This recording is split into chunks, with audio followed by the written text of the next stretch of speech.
press on with yourself. Having belief is everything. You've got to believe in what you do. Welcome to Island Influencers, where we share stories of successful business owners, experienced professionals, entrepreneurs, and community leaders based or with influence in the Isle of Man.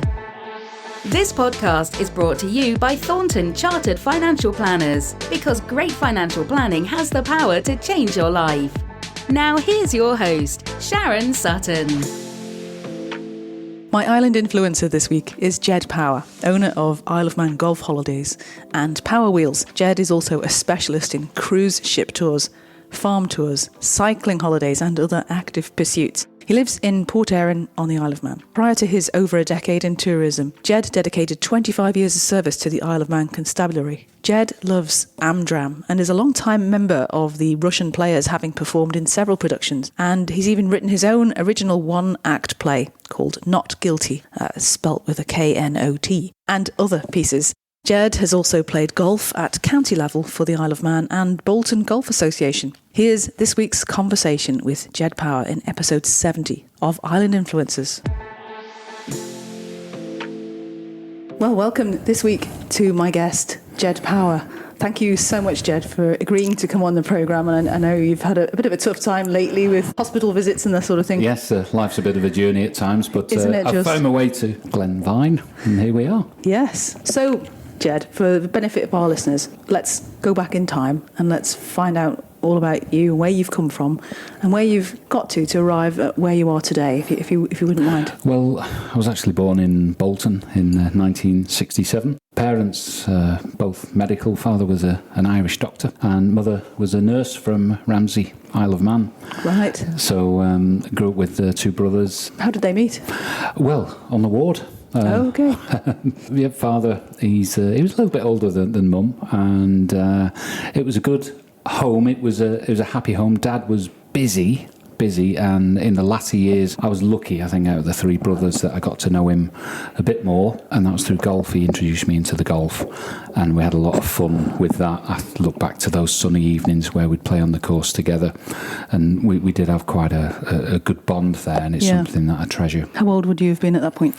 I would have been in my teens. Right. And father passed away when I was 17, and Gosh. It's only in the later years that you realise what a loss that was, really. And then, you know, with mum, she moved back to Ramsey, and I came with her and finished off my schooling at the grammar school. But my former schooling was interesting in Bolton, quite a strict Catholic background, which I think causes all kinds of confusion if you read any of the books. But I went from quite a towny style comprehensive, and when it came to around about 16, I moved to Bolton School, which was a complete, sea change into what was going on. And I think even at that time, having to fit in, it was amazing. It was amazing, and you could see the difference between the two schools, which were, opposite ends of the scale when it came to standards. And then moving to Ramsey was another culture change. I bet.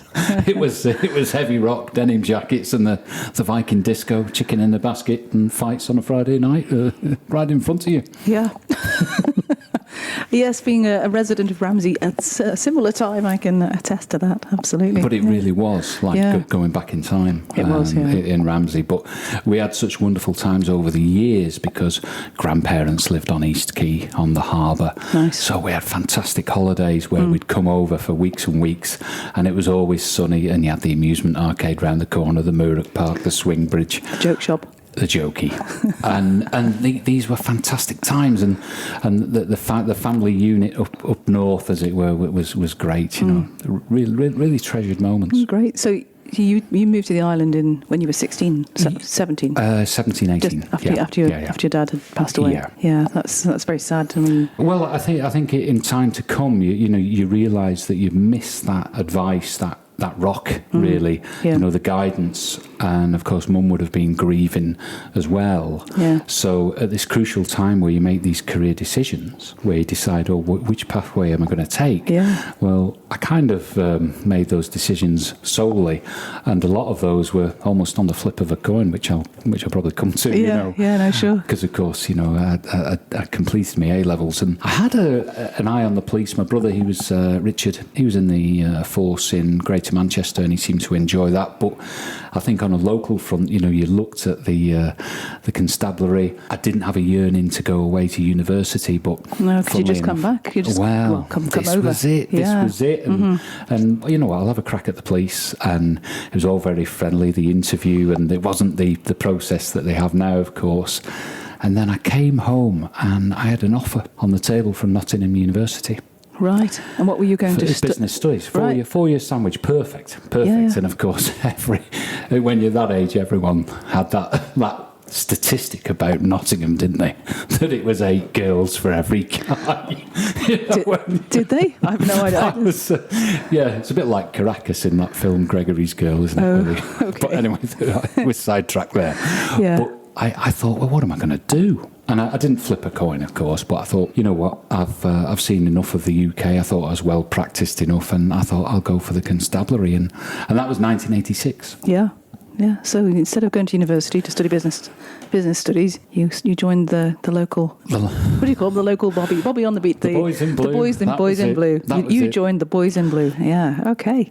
So what happened then? I mean, what was it like? Well, looking back, you think about 1980s policing. So you go to training college in the UK, and you'd look that you were involved in an organisation that had been just out of the miners' strike. It was all part of that. It was part of Margaret Thatcher's recruitment campaign to strengthen the police force. That the rates of pay had increased. They'd had the Edmund Davis report. So it was an interesting time to be a copper. Yeah. So the training was quite intense, and a lot of the training that you do would be on like how to deal with riots. And I was just thinking it'd be quite handy for a night in Port Erin, really. Well, honestly, you wouldn't believe the things that we went through. They had us doing exercises with the police officers on horseback, and mock demo riots, bricks getting thrown around and all sorts. But what I'm saying is that it's a completely different organisation to what it is now. Yeah. And then certainly on the Isle of Man, you're looking at your supervisors will have been growing up in policing in the 1960s and 70s. So you look at the values they had, because their supervisors would have been out of the war. Yeah. So you compare that now to then, and it is poles apart. Yes. So there's some interesting, exchanges and experiences. Yeah. So what, was there anybody in the police force particularly who inspired you during? Absolutely. Yeah. Absolutely. I think as a police officer, I just seemed to have that bit of luck where if something was happening that was pretty juicy and exciting, I was always on duty at that time. So within the first couple of years, I had a shotgun pointed at me in a situation, an issue with someone with a knife in the back of Bucks Road, fatal car accidents, which seemed to be 10 a penny, suicide. So you kind of got exposed to things that really quick at a young age. But I can think we had the chief constable, we had Robin Oak at the time. Yeah.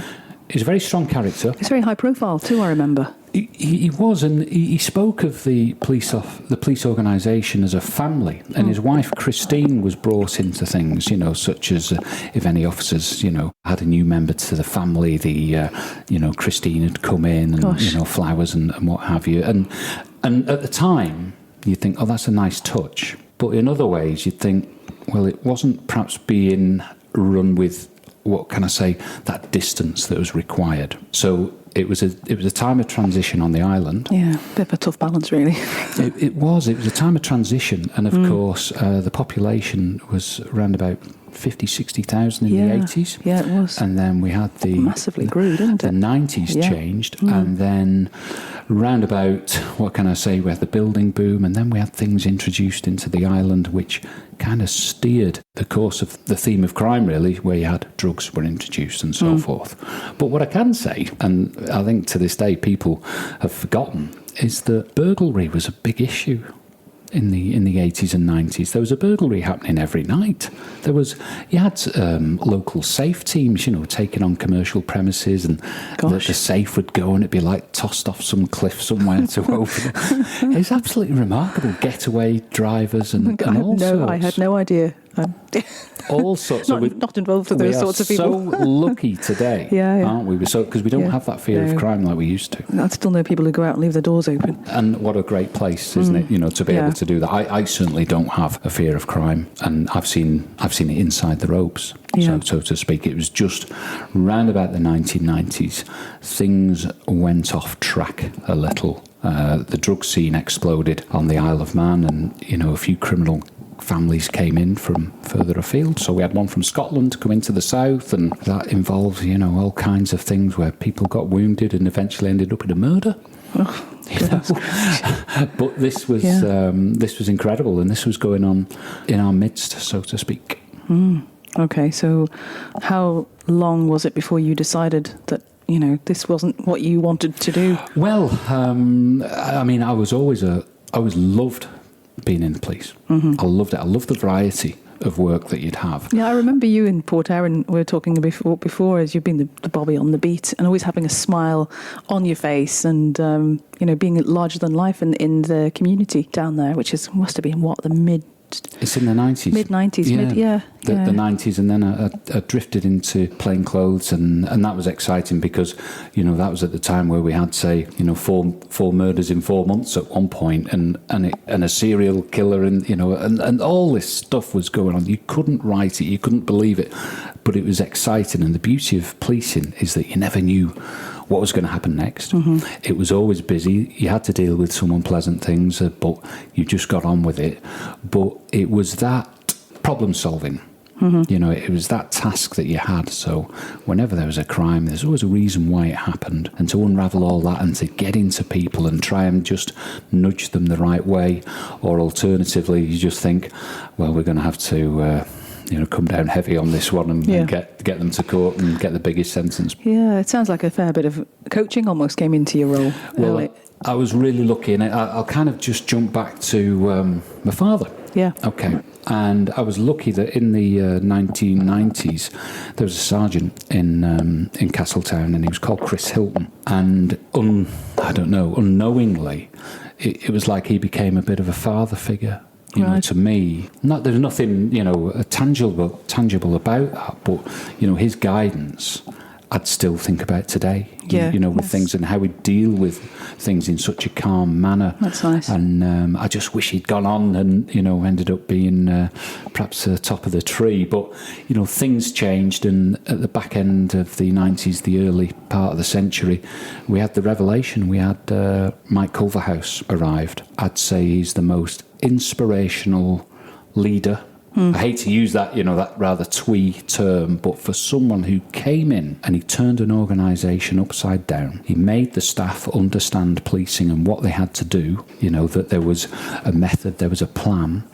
And you may remember that when he arrived, he wanted to see a police officer in a yellow jacket on every busy road junction at the busiest times. So the public would see the police on patrol, providing reassurance. On other fronts, everything kind of got organised and put in boxes. There was issues where, he saw that the police headquarters had a bar. Well, we don't need bars in police stations in this day and age. Let's get that out. Let's just remove that. Yeah. But he also gave value to staff. And you could actually see a career path emerge, so it was great to see, and I was really pleased about that, because there was a few legacies that you had to get rid of. We had like the interview room booking scandal, from the 90s, and other bits and things and legacies. He came along and cleaned it all up, and he was an imposing figure. He was political, and he had a framework that you could trust him. Right. And I'd say, as a revelation, he really made the difference. And there were some really good times in policing. And you could see that crime started to, reduce. And there was more contact and connection with the public. So there'd be forums, public meetings, let the public have engagement in the local policing plan. So kind of ahead of his time, really, in a lot of respects. It was remarkable. In fact, in some ways, I wish he'd moved on to influence government, in the same format. Right, that's fascinating. Oh, it was. It was. No, indeed. So there was Mike Culverhouse. Did he have an effect on your career path and how you how you went forward from there. Oh, dramatically. Yeah, so what sort of things happened? Well, I was lucky to get promoted. That was good. And then he would invite experts in leadership to come and share their expertise. And then I was lucky that I ended up going to Oxford University on a leadership course that was full of the most highbrow people from the City of London. Amazing. And that was fantastic. And that just shows that if you do get to learn new things, be with bright people, be with people who, from all walks of life, it can have quite an influence on your well-being and your performance at work and your outlook on things. And I think that's really important, right across the board, right across the Isle of Man, is that sometimes you have to leave these shores and just experience something else. And over the years, I've been lucky. I've been on a couple of exchanges, vocational exchanges abroad. I went to Utah on a 5-week exchange, and then I was in Romania for another one. These were things that I was lucky to do, and even though they're not policing related, at times you come away with some good values and experiences. You bring that to your everyday job, your life, your own vision. And things were going really well, and I remember the day, when I picked up a brand new car. I'd never bought a car before, from the showroom, and I was driving down the road back to the house. We've got Robert, 2-year-old son in the back, and Eleanor and Elizabeth were, at school. Everything was going great. And I just thought for a moment, I've cracked it.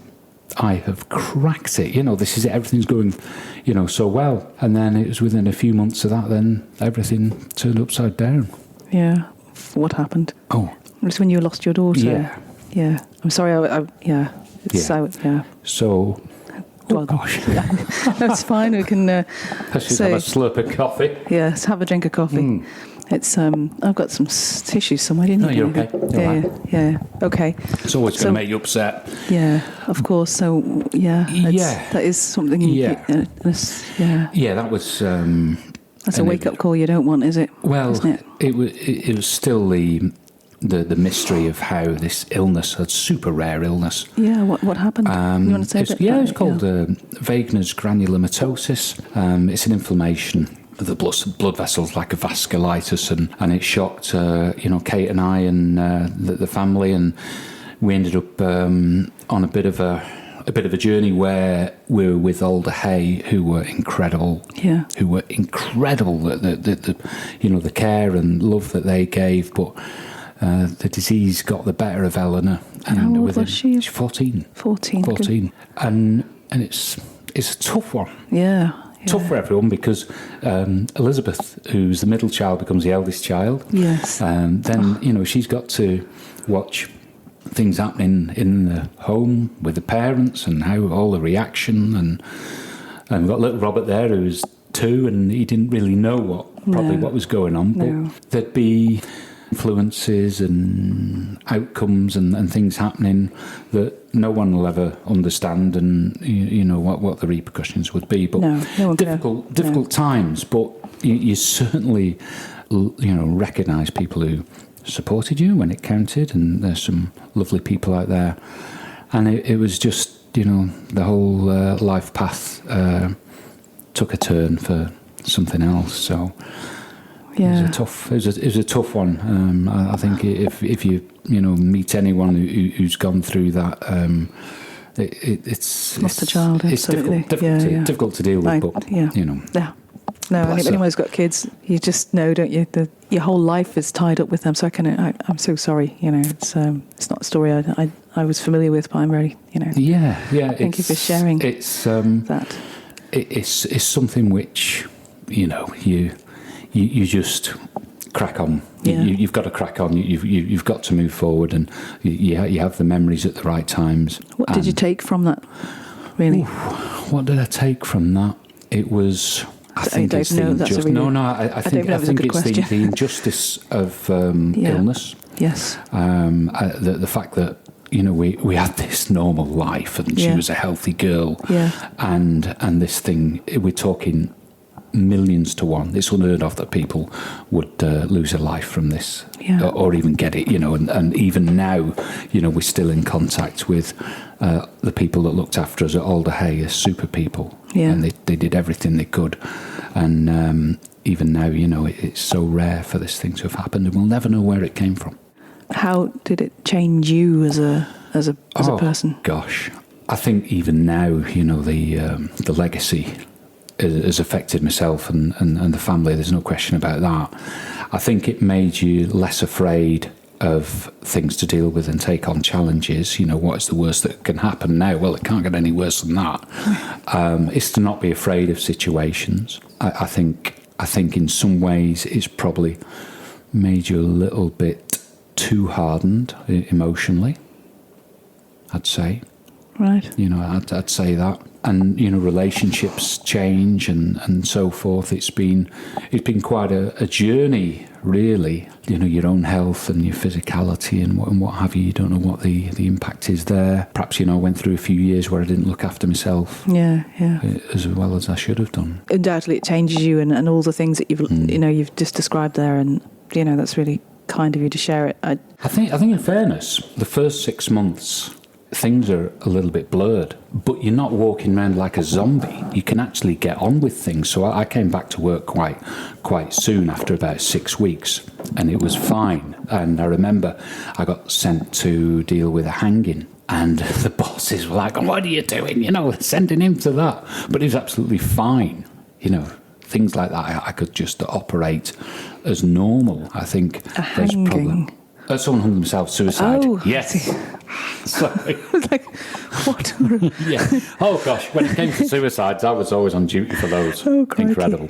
Yeah, I've been to so many. There was such a mystery, suicides, as to how did this happen? What was the build-up? Crazy stuff. Yeah. I mean, you wonder about the effect of, seeing things like that as a normal copper, that sort of thing. Yeah. So in hindsight, was that too soon to go back to? No, I'd say it was the right time. And I felt okay, at the time. You just went along with it, and I think probably the legacies appeared in time to come, and other factors came into play, which is what I'll say is that round about 2008, 2009, Mike Culverhouse resigned. He left the police. Yeah. And we had another chief constable come in.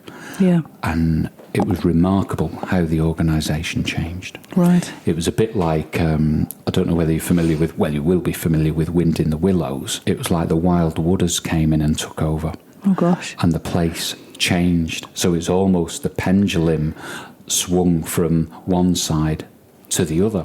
And so you've just had this bereavement, and now the boss who you adored has left, and you've been replaced by somebody who has a different management style. Yeah, it was remarkable. It was remarkable. It was as though it was to counter the goodness that Mike Culverhouse had installed. Yeah, you felt that?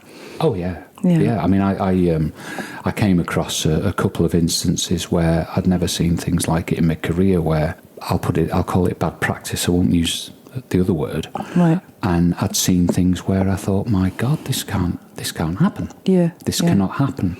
And it was where the force just went in a completely different direction. All the good work was eroded very, very quickly. Right. I think at that time, and with circumstances, I thought, I don't think it's going to work out.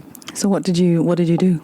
What action did you take? Well, I tried to take every action possible, and I mean that, every action possible. There was some situations that evolved, and the organisation wasn't robust enough to counter these problems. And hence, I left in 2011 almost feeling like there was unfinished business. Right. It's not something you can go back to, though, is it, policing, really? Or is it? I don't know. Well, I would have loved to have gone back and finished off what was mine, really, which was my career, which I loved. I was always, you speak to anyone, I always gave it 100%. I was always someone that got the results. I always found it as a challenge, being on duty. I always found that, right, we've got to detect this crime. We've got to solve this problem. Yeah.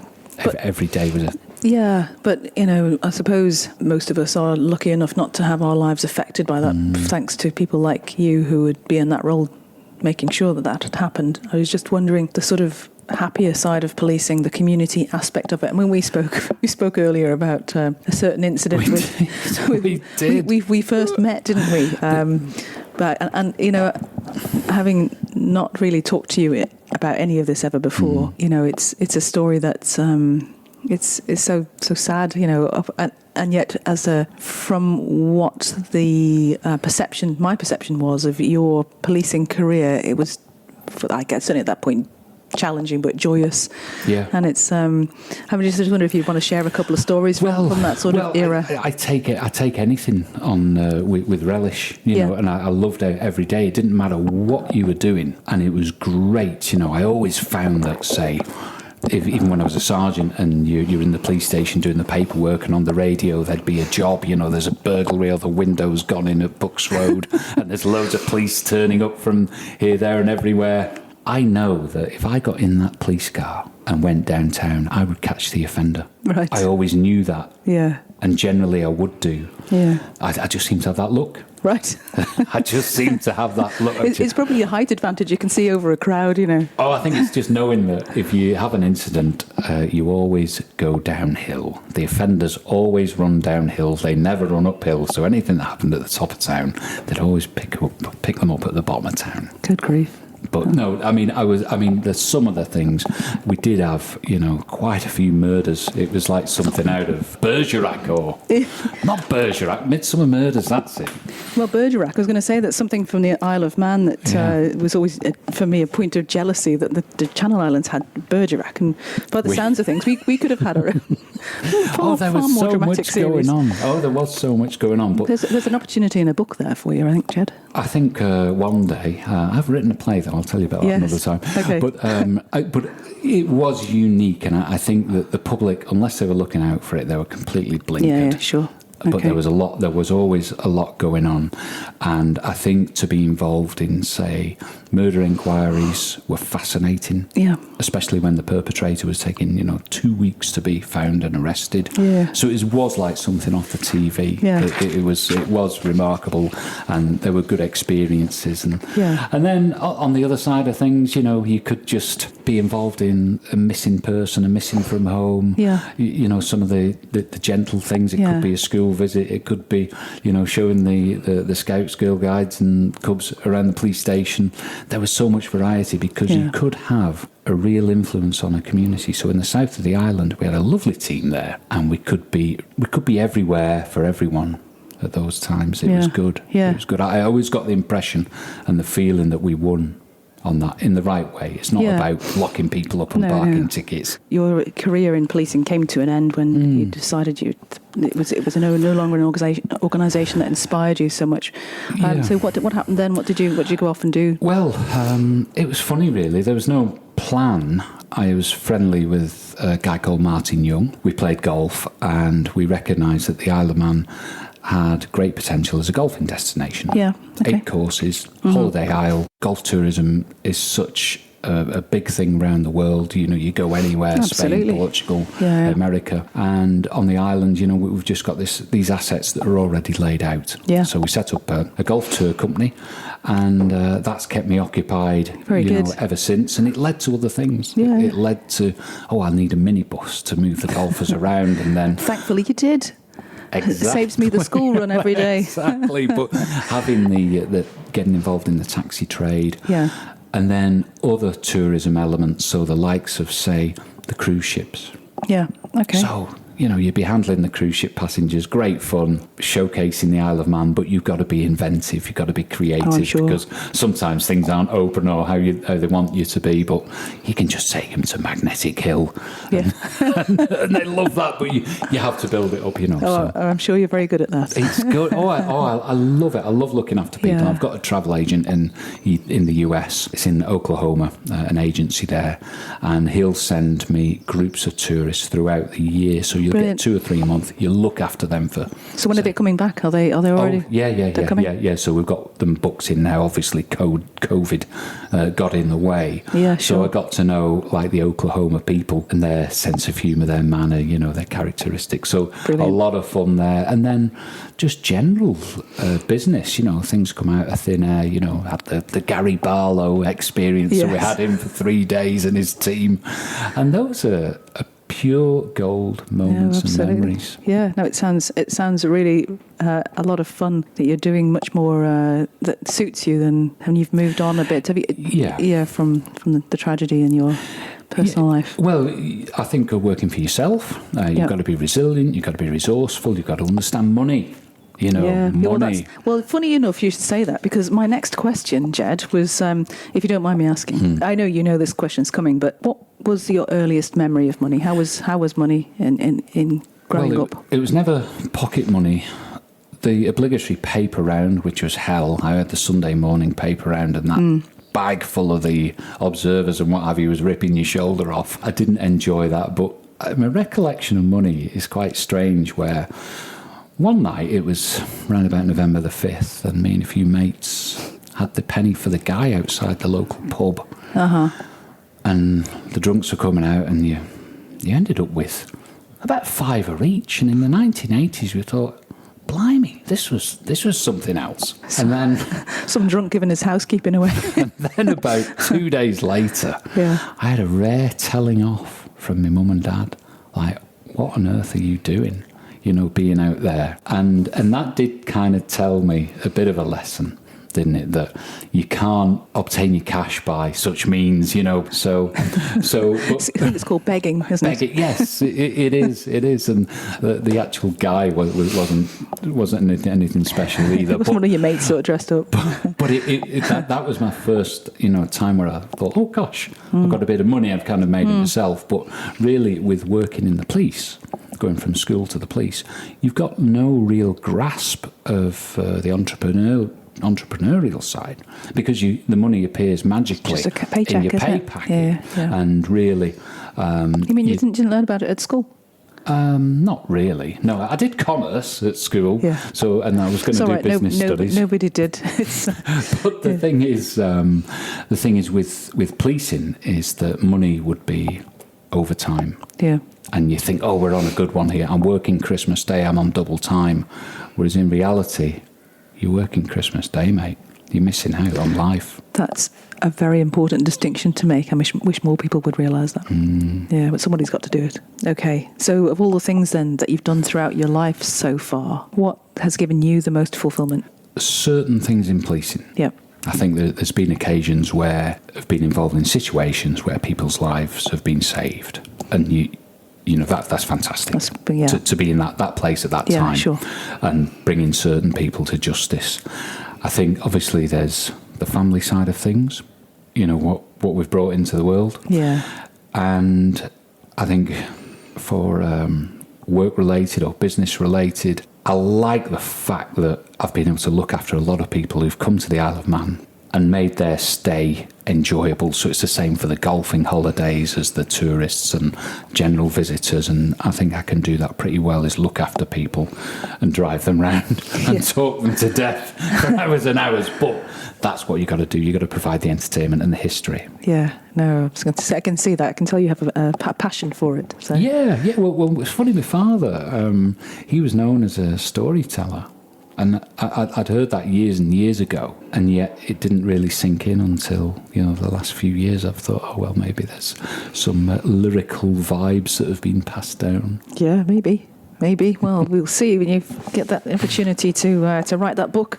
Well, I did. I have written a play. It's going to be a play. I have written a play. Well, tell me about the play that you've written then. Oh, it was 10 years ago, and I just had a creative blast. And it linked in with my amateur dramatics. Yes. And which I was very keen on, being on stage, good fun, the pressure, which kind of made me have that fear factor that totally disappeared. I was afraid of nothing. So being on stage in front of a few hundred people, no problem at all. No nerves whatsoever. But yeah, I wrote a play, and I have actually all formatted to get published. It's called Not Guilty, and it's about money. It's a bit about corruption. It's got a bit of this and a bit of that, a bit of sex in it and what have you. Yeah. And I think it's great. And we performed it 5 times. Have you? We did. Yeah. Took it on the road, and Brilliant. I directed it. Have someone else acting out the lines and what have you. A chap called Billy Newton, who is an award-winning local actor.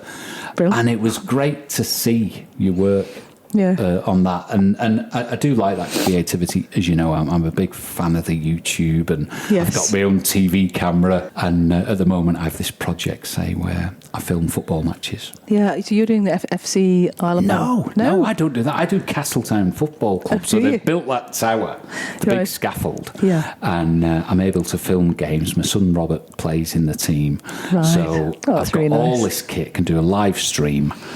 Because we've got the big tower, the 4G tower is in the ground, so the stream quality. It's not like trying to stream from Mount Murray then. No. Well, that was a new piece of kit, and that blew me mind. But I've got a handle of it now. Every time you do a stream, you learn a little bit more. So now I can do it quite competently, where you can commentate through the game and stream live, and that's led to other business opportunities. Oh, that's good. That's cool. Oh, that's really great. Well, for any aspiring or existing business owner or entrepreneur, what would be your number one tip, Ged? My number one tip is do it yourself.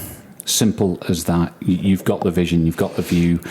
If you are a small operation like myself, I've often found it's better just to make your own decisions, have an accountant, a bookkeeper. So outsource where necessary. Absolutely. But really, just press on with yourself. Sometimes if you want to engage with obtaining grants or assistance, you get snarled up in so much fog and what have you. I think finding an idea, having belief is everything. You've got to believe in what you do.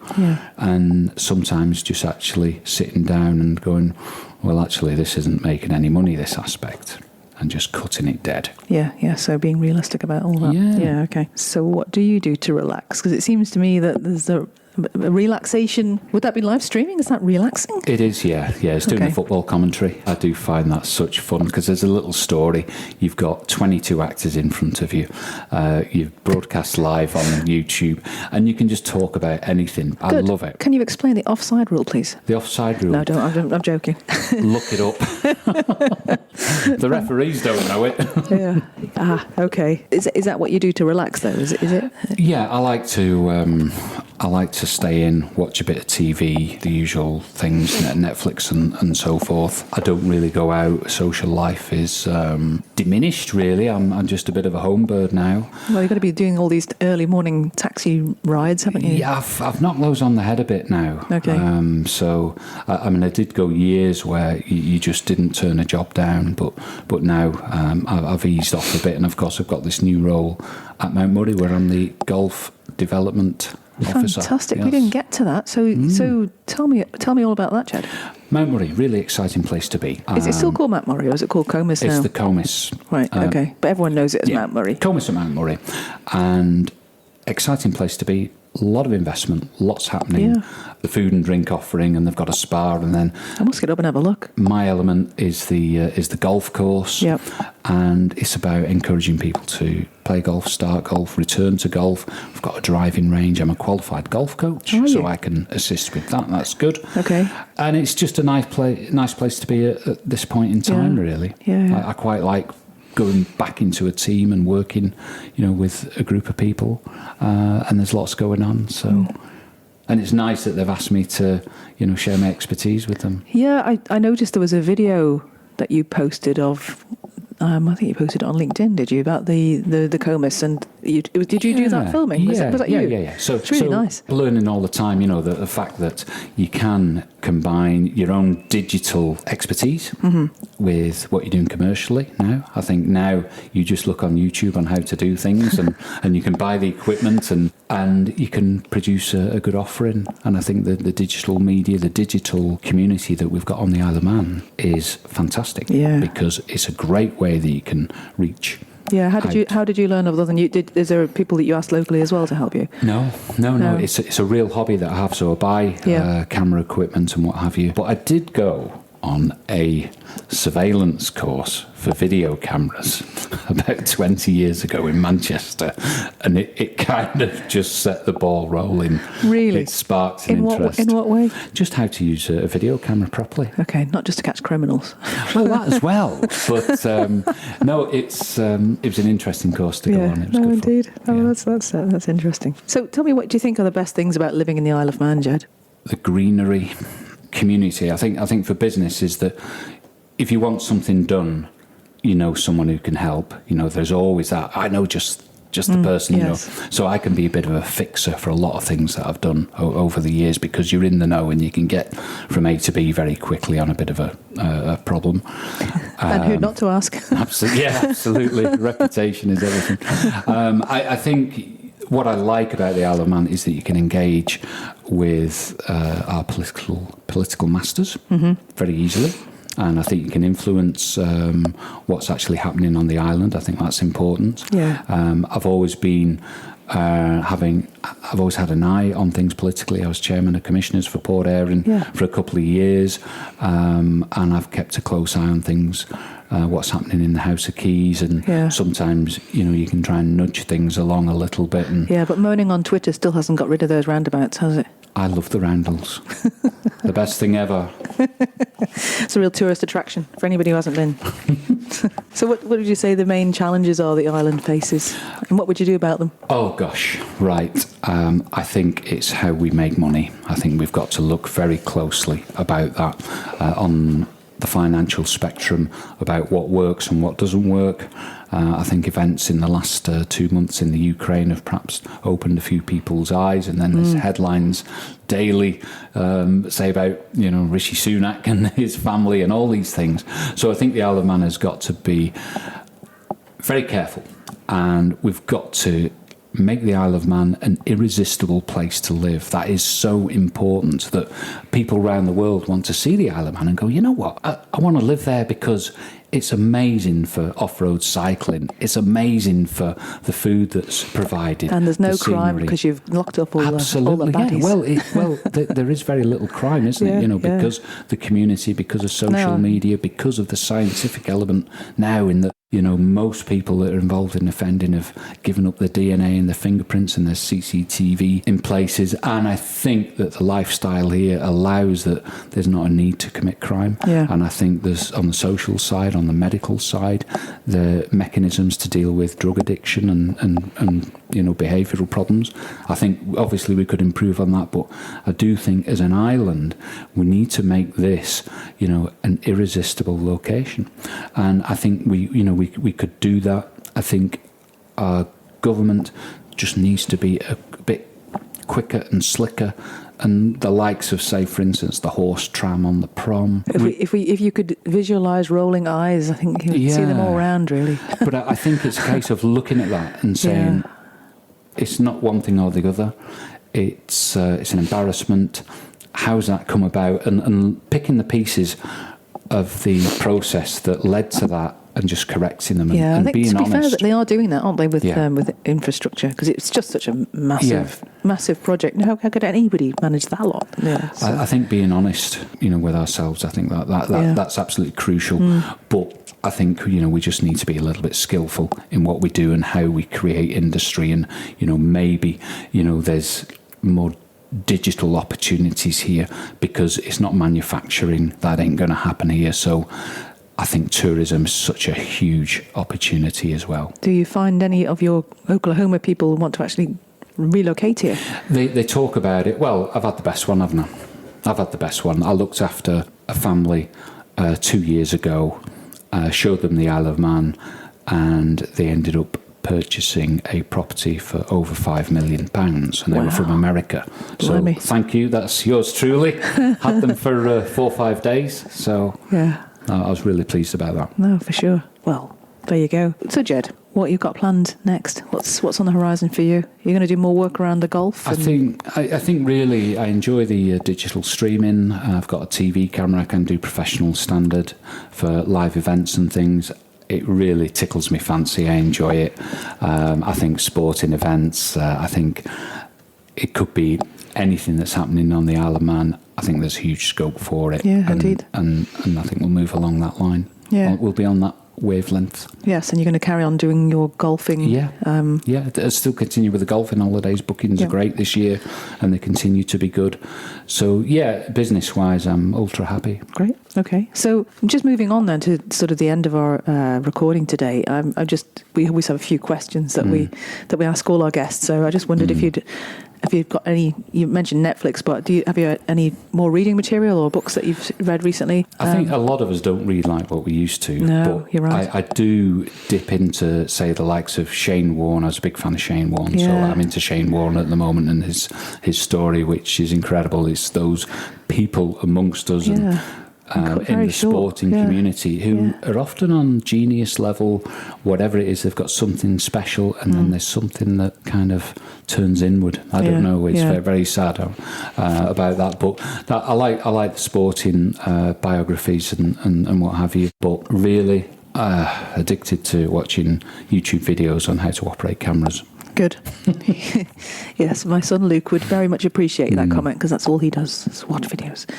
So who inspires you? Who inspires me at the moment? I think I've alluded to, former, people that looked after me at work and who I looked up to. There's a few people around in my current situation at Mount Murray. That's good. That's good. There's somebody, I wouldn't like to name that person, but it's nice to work alongside someone new and you think, oh, actually, that's a good outcome. I like the gutsy attitude here, and let's go for it. Good. Where you're in a business environment where things can happen. Oh, that's good. And what's your favourite quote? Well, I did think about this one, and I'm not going to come out with anything profound, but one that's always been at the back of my mind is a Groucho Marx one, isn't it? And it's like, I refuse to join any club that would have me as a member. It's good, isn't it? I do like that. Good old Groucho. I could muse on that one for a while. Yeah, that's funny. All right, Ged. Well, apart from that, I suppose it's just where can our listeners go and learn more about you and learn about, we have quite a few listeners in North America, Fantastic. Amazing. Fantastic. So where can we go and find out all about you? Well, you got a website? I appear on YouTube. I've got a website, which is gedpower.com, and the usual Twitter feeds I appear on. It's good. I enjoy the digital community locally. I think we've just got to be careful that we don't get a little bit too angry at times. Venting off online. It's like having a conversation with yourself. Yeah. It's amusing for others, I guess, but anyway, don't do that. Well, no, that's lovely. Thank you. Well, we'll share all those in the show notes, and so people can look those up. And that's great. Thank you very much for coming along today, Ged. It's been a real pleasure, and thank you for sharing all that. Thank you, Sharon. Lovely.